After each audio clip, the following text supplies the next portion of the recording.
तो अब हम करेंगे क्वेश्चन नंबर 4। क्वेश्चन नंबर 4 में एक फिगर दे रखा है, उस फिगर को मैंने पहले ही बोर्ड पर बना लिया है। इस त्रिभुज में हमें क्या करना है, आइए समझते हैं। देखिए दिया है इस त्रिभुज में कोण 1 बराबर है कोण 2 के, क्यू आर अपान क्यू एस बराबर है क्यू टी अपान पी आर के। ये हमें फिगर में दे रखा है, क्वेश्चन में दे रखा है कि कोण 1 बराबर है कोण 2 के, क्यू आर अपान क्यू एस बराबर है क्यू टी अपान पी आर के। हमें सिद्ध क्या करना है, तो हमें सिद्ध करना है त्रिभुज पी क्यू एस समरूप है त्रिभुज क्यू टी आर के।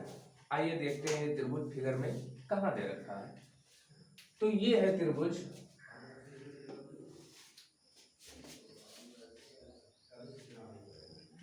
ये हमारा है पी क्यू एस। ये वाला त्रिभुज ध्यान से आप लोग देखेंगे, ये वाला त्रिभुज, और क्यू टी आर कहाँ है, तो ये बड़ा वाला।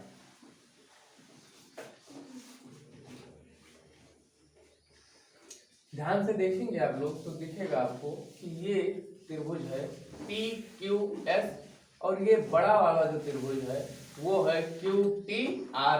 इन दोनों त्रिभुजों को हमें समरूप सिद्ध करना है। तो हम क्या करेंगे, हम करेंगे क्या, देखना है यहाँ पे। ये कोण 1 और कोण 2 किस त्रिभुज में दे रखा है, तो देखना पी क्यू आर में।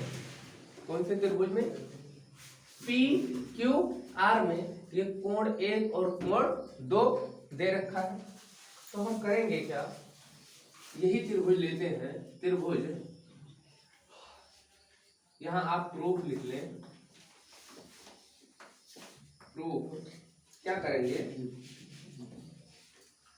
त्रिभुज पी क्यू आर में, त्रिभुज पी क्यू आर में हम क्या देख रहे हैं, एंगल 1 बराबर है एंगल 2 के। आपने एक पढ़ में पढ़ रखा होगा कि अगर कोण बराबर हैं तो उनकी सम्मुख भुजाएं भी बराबर होती हैं।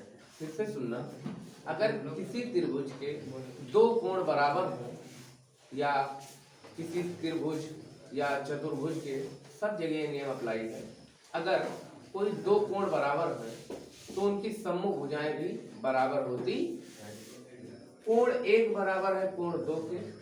अब कोण 1 के सम्मुख भुजा कौन सी है, तो देखना कोण 1 के सम्मुख भुजा है पी आर। ये वाली लाइन आप लोग भूल जाएंगे, क्यों, क्योंकि हमने ये वाला त्रिभुज ले रखा है। त्रिभुज अब देखना ध्यान से, त्रिभुज कौन सा है, ये हम किस त्रिभुज में बात कर रहे हैं, पी क्यू आर में, ये त्रिभुज। अच्छा, इस त्रिभुज में हम क्या देख रहे हैं कि कोण 1 बराबर है कोण 2 के। कोण 1 के सम्मुख भुजा है पी आर और कोण 2 के सम्मुख भुजा है क्यू पी। तो देखना इसकी सम्मुख भुजा कौन सी है, पी आर, और इसकी सम्मुख भुजा क्या है, क्यू पी। इसकी सम्मुख भुजा क्या है, क्यू पी। ये परस्पर बराबर होंगे, ठीक है। अब क्या करेंगे हम, इसको थोड़ा सा एक काम आप और कर लेना, इसको आप समीकरण 1 मान लेना, और यहां से पी आर का मान उठा के आप यहां रख दें। तो हम करेंगे क्या, हम लिखेंगे एक लाइन, पी आर बराबर क्यू पी समीकरण 1 में रखने पर, समीकरण 1 में रखने पर,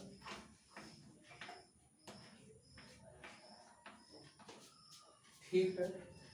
इसका मान उठा के हम समीकरण 1 में रखेंगे तो देखना होगा क्या, ये जो रेशियो था वो अब चेंज हो जाएगा और बनेगा क्या, क्यू आर अपान क्यू एस, इसमें कोई चेंजेस नहीं, बट क्यू टी अपान, यहाँ पे क्यू टी अपान पी आर था और पी आर के स्थान पे हम क्यू पी रखने जा रहे हैं।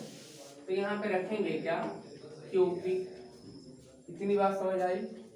अब हम क्या करेंगे, जो त्रिभुज हमें समरूप सिद्ध करना है उस त्रिभुज को लेते हैं। तो त्रिभुज पी क्यू एस तथा त्रिभुज कौन सा है, क्यू टी आर, त्रिभुज क्यू टी आर में,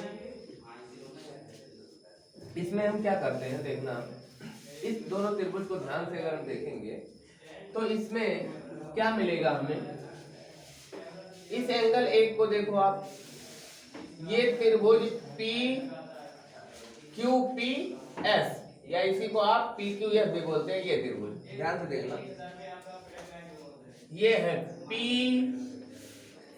क्यू और ये एस, इस वाले त्रिभुज में देखना क्या आ रहा है, एंगल एक। अच्छा ठीक है, अब हमें और कौन सा त्रिभुज लेना है, क्यू टी आर। अब क्यू टी आर में देखो, क्यू टी आर ये वाला त्रिभुज, सर इसमें भी एंगल एक आया, पी क्यू एस में भी एंगल एक है और क्यू टी आर में भी एंगल एक है, इसका मतलब एंगल एक कॉमन एंगल है, मतलब उभयनिष्ठ कोण है ना।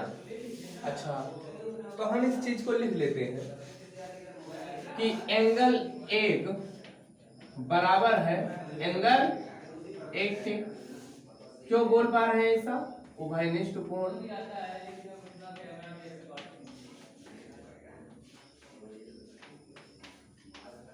ठीक है, एंगल एक इसमें भी था और हमारे बड़े वाले त्रिभुज में भी था, इसलिए हमने इसको क्या बोल दिया, उभयनिष्ठ कोण, और ये बराबर।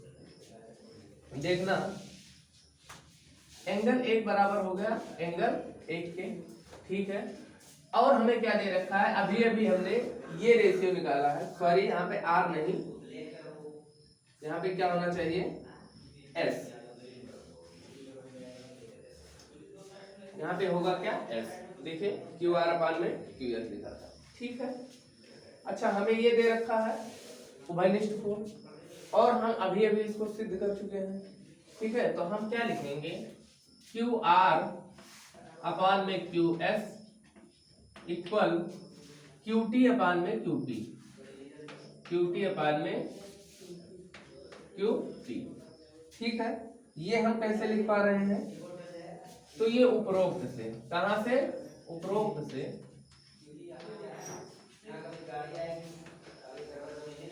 समझ आया, ये बात हमने कहां से लिख दी, उपरोक्त से, क्योंकि इसको मैंने पहले कर रखा है इसको, ठीक है। तो अब हम करेंगे क्या, अब इसको ध्यान से जरा देखना, दो त्रिभुज में पी क्यू एस और क्यू टी आर में हमें दो चीजें मिल गई हैं, पहला एक एंगल बराबर है और इस एंगल को अंतर्गत करने वाली भुजाओं का अनुपात बराबर है। अगर आप ध्यान से देखेंगे तो इस कोण को इस छोटे वाले त्रिभुज में कौन सी भुजा अंतर्गत कर रही है, क्यू पी और क्यू एस, तो देखो यहाँ पे क्यू पी भी है और क्यू एस भी है। अच्छा इस बड़े वाले त्रिभुज में देखो, इस एक को कौन अंतर्गत कर रहा है, तो क्यू टी और क्यू आर, देखो यहाँ पे क्यू आर भी दिया है और क्यू टी भी दिया है, और इन्हीं दोनों का रेशियो इक्वल दिया है, तो हम अब डायरेक्टली बोल सकते हैं प्रमेय नंबर 6.5 से कि ये त्रिभुज क्या है, समरूप है। तो क्या बोलेंगे हम, एक कोण बराबर है एक कोण बराबर है दोनों त्रिभुज का, और उसको अंतर्गत करने वाली भुजाओं का अनुपात बराबर है, तो हम क्या बोल सकते हैं कि ये दोनों त्रिभुज समरूप है। अच्छा ठीक है, तो इसी बात को हम लिखते हैं, त्रिभुज त्रिभुज पी क्यू एस समरूप है त्रिभुज क्यू टी आर के।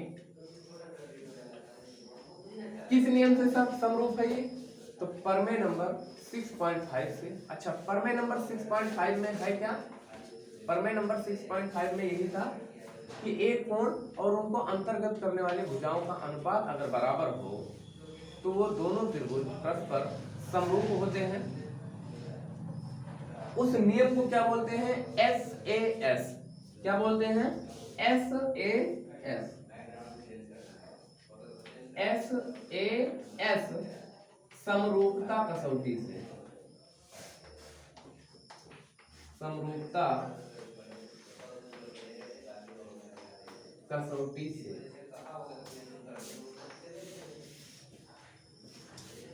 समझ आया आपको? इसको SAS समरूपता कसौटी क्यों कहते हैं तो समझना, SAS देखो दोनों साइड में S है और बीच में हमारा एंगल आ रहा है, दोनों तरफ साइड है और बीच में एंगल आ रहा है, तो इसीलिए इस प्रॉपर्टी को SAS कहा जाता है। ठीक है, कोई दिक्कत? SAS अब यहाँ पे देख लेना, SAS का मतलब देखो ये S है और ये भी S है, S मतलब साइड, ये साइड है ये साइड है, बीच में एंगल है। ठीक है, बड़े वाले त्रिभुज में भी आप देखेंगे तो ये बड़ी वाली साइड और ये बड़ी वाली साइड और बीच में एंगल है, इसीलिए इसको SAS समरूपता कसौटी कहा जाता है। तो आप लोग नोट कर लें इसको।